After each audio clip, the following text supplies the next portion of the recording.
오늘 하나님께서 우리에게 주신 말씀은 요한복음 6장 41절에서 59절 말씀, 요한복음 6장 41절에서 59절 말씀입니다.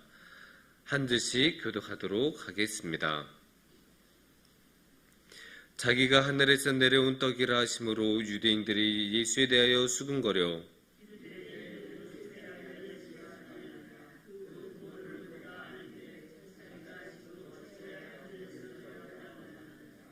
예수께서 대답하여 이르시되 너희는 서로 수군거리지 말라.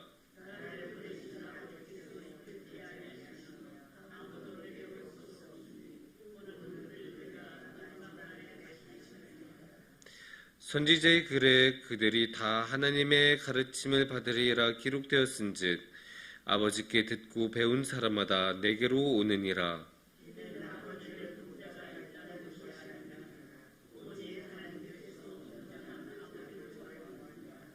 진실로 진실로 너에게 이르노니 믿는 자는 영생을 가졌으니 너희 조상들은 광야에서 만나를 먹었어도 죽었거니와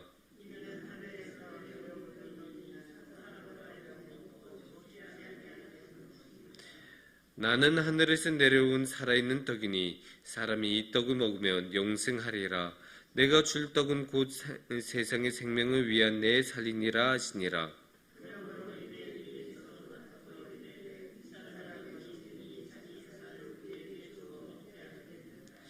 예수께서 이르시되 내가 진실로 진실로 너에게 이르노니 인자의 살을 먹지 아니하고 인자의 피를 마시지 아니하면 너희 속에 생명이 없느니라.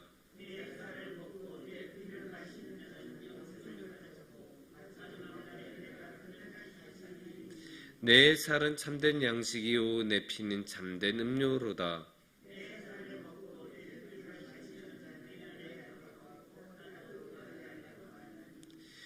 살아계신 아버지께서 나를 보내심에 내가 아버지로 말미암아 사는 것 같이 나를 먹는 그 사람도 나로 말미암아 살리라.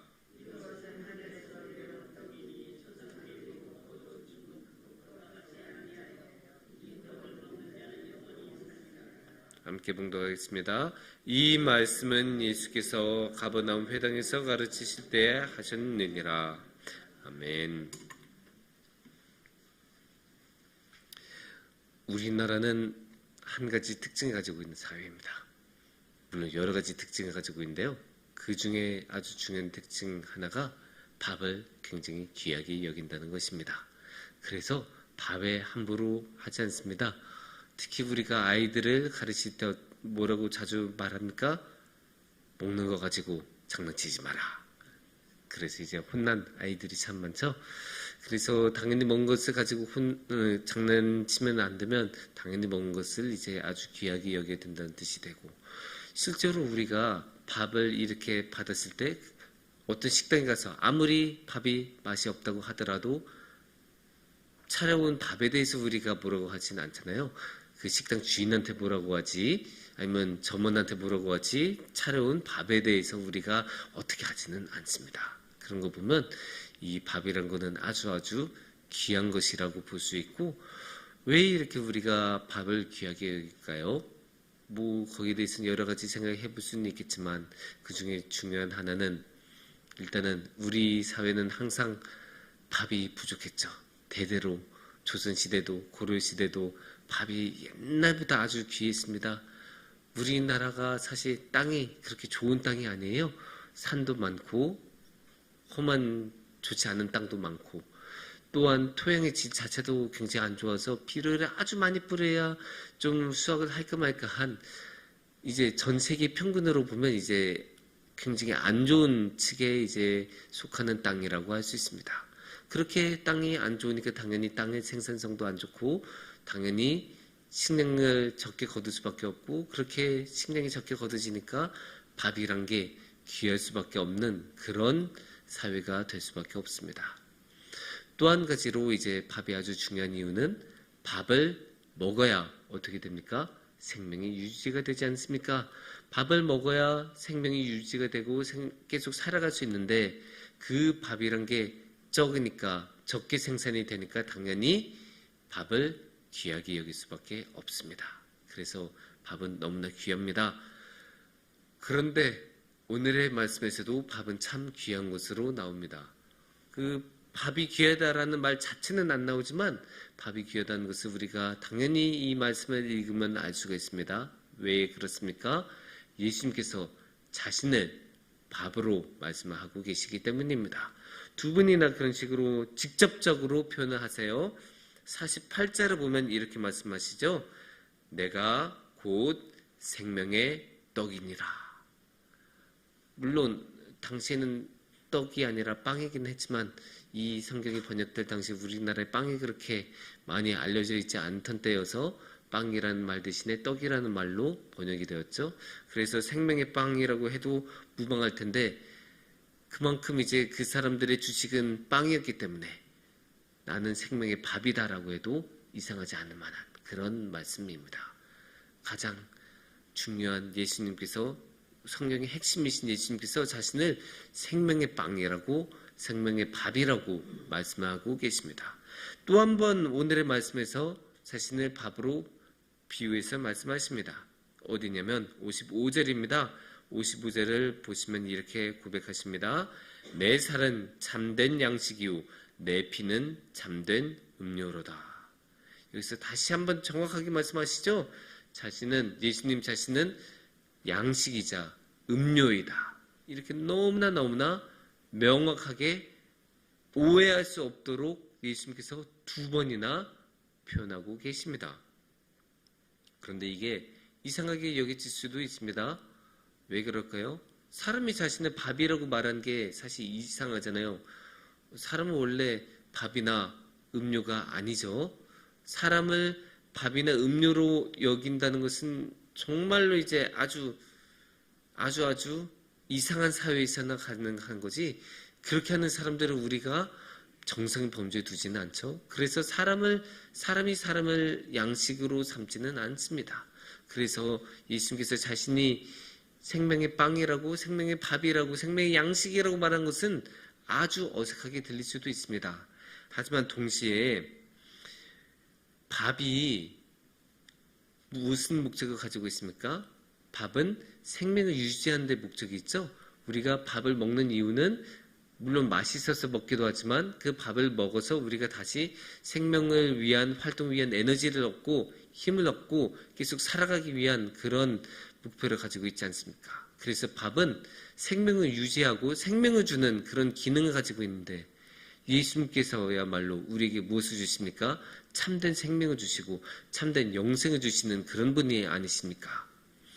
예수님이야말로 우리의 영생을 책임져 주시고 예수님이야말로 우리에게 참된 생명을 주시는 분이라는 것을 생각하면 예수님이 자신의 밥이라고 말씀하시는 게 그렇게까지 이상한 것도 아닙니다.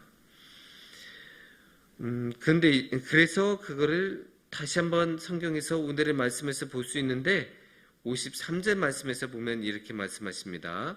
53절에서 예수께서 이르시되 내가 진실로 진실로 너희에게 이르노니 인자의 살을 먹지 아니하고 인자의 피를 마시지 아니하면 너희 속에 생명이 없느니라.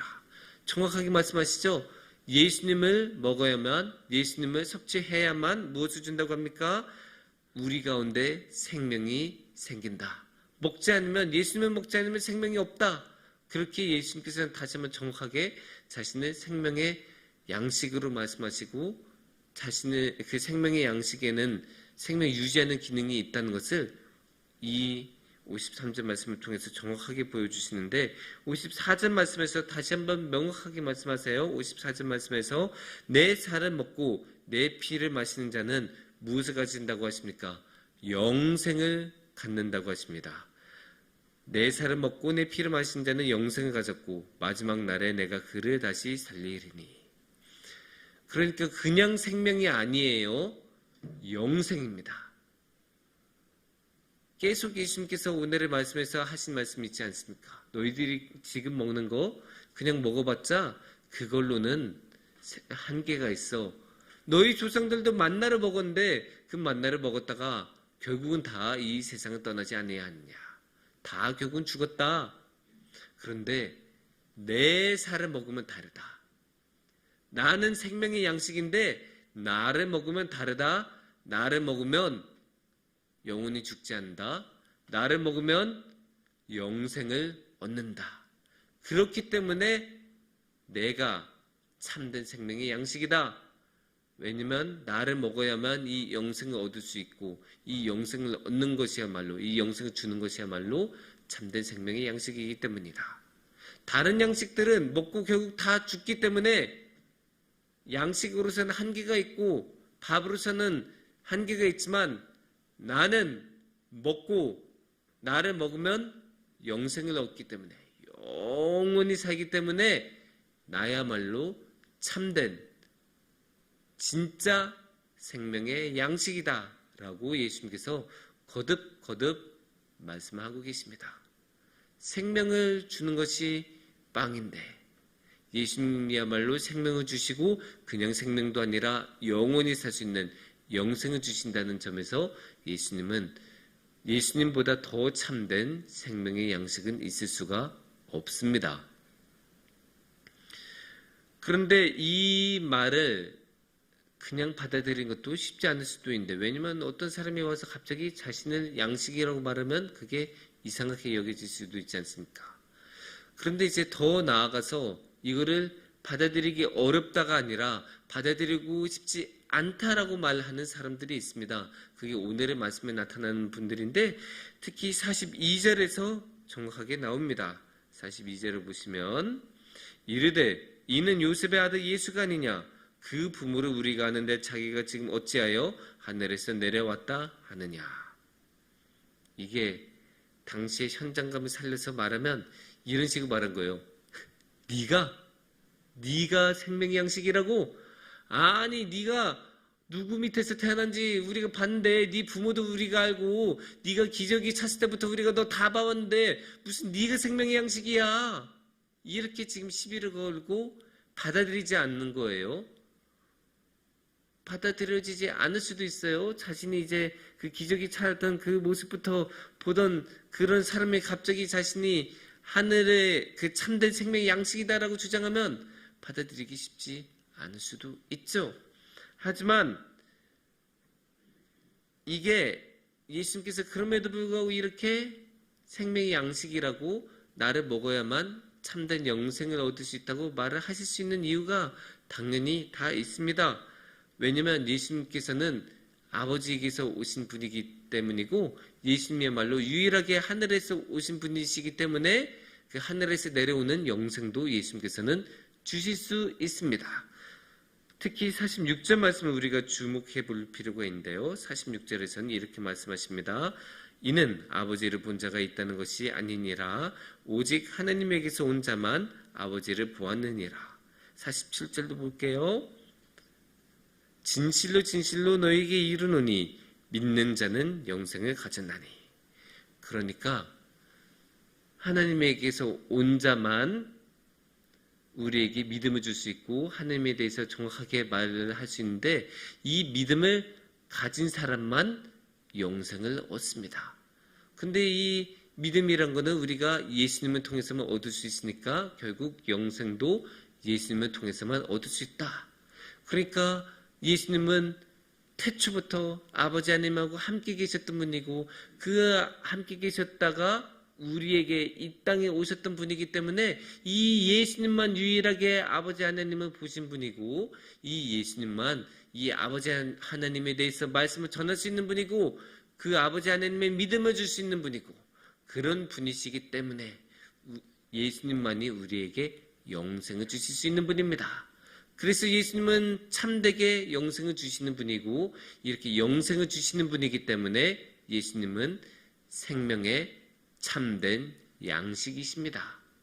그래서 이게 다 근거를 가지고 말이 되는 말인 거죠. 언뜻 들으면 이해하기 어려운 말이지만 차근차근 하나씩 단계를 밟아가면서 들었다 보면 예수님께서는 헛된 이야기를 하신 것이 하나도 없고 정말로 참된 생명의 양식으로 우리에게 참된 생명의 말씀을 주시는 분이라는 것을 우리가 알 수 있습니다. 그래서 예수님께서는 정말로 우리를 살리시고 우리에게 참된 생명을 주시는 생명의 양식이십니다.